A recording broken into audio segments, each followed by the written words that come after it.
এই অসময় আমাদের যে বৃষ্টি হয়, এই যে দুর্যোগ হয়, এই যে গরুর ছাগলের খাবারও থাকবে না, কৃষকের ঘরে ধান থাকবে না, চাল থাকবে না, খুব অভাবে থাকবে কৃষক। সব দিক থেকে ক্ষতি, ধান যাবে না ঘরে, আবার পেঁয়াজের দানা হলো খেতে দেওয়া পারবি না, চারা পারবি না, লাগানো পারবি না, মুড়ি কাটা লাগবে। হ্যাঁ, সময় মতো বৃষ্টি পাইছিলেন? সময় মতন বৃষ্টি পাইনি, সময় মতন বৃষ্টি পাইনি। বৃষ্টি পাইছি হলো যখন হলো ধরো হলো আমার যখন ক্ষতি হবে সেই সময় বৃষ্টি পাইছি, লাভের সময় তো বৃষ্টি পাইনি। তো বছর তো এবার খরচ মরচ সবই বেশি। হ্যাঁ, তাইতে এখন যদি বৃষ্টি মিষ্টি হয় তাহলে তো আমার ক্ষতি, বিশাল ক্ষতি।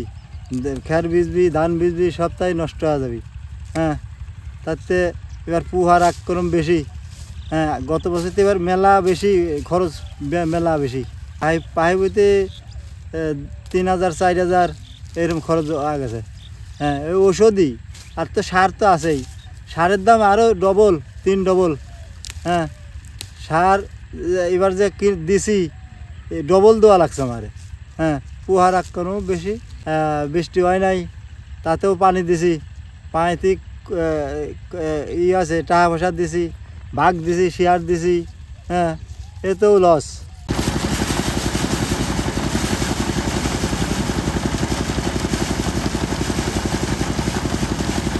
পাকা ধানে এই যে কি কারেন্ট পোহা লাগে একদম শেষ।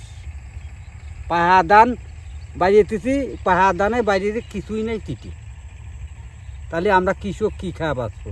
1 মন ধানে এবারকার ওষুধ পানি দিয়ে ওনার 1300 টাকা পড়ছে, আর সেই ধান বিক্রি হতেছে 1100 টাকা 1200 টাকা। তাহলে এই ধান কৃষক কীভাবে বাঁচবে? কৃষকটা বাঁচবে কীভাবে? যে সারের মূল্য যে দাম দিতেছে, বছর গেলেই বৃদ্ধি বলে সারের দাম, সার ওষুধ এ কিনার কায়দাই নেই। তা কি করার আছে কম?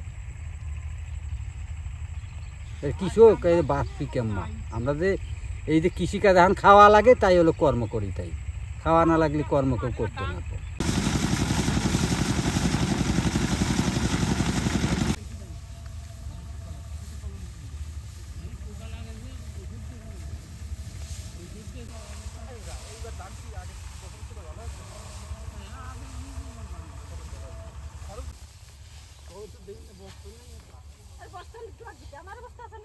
বস্তা নিয়ে আসছি তো।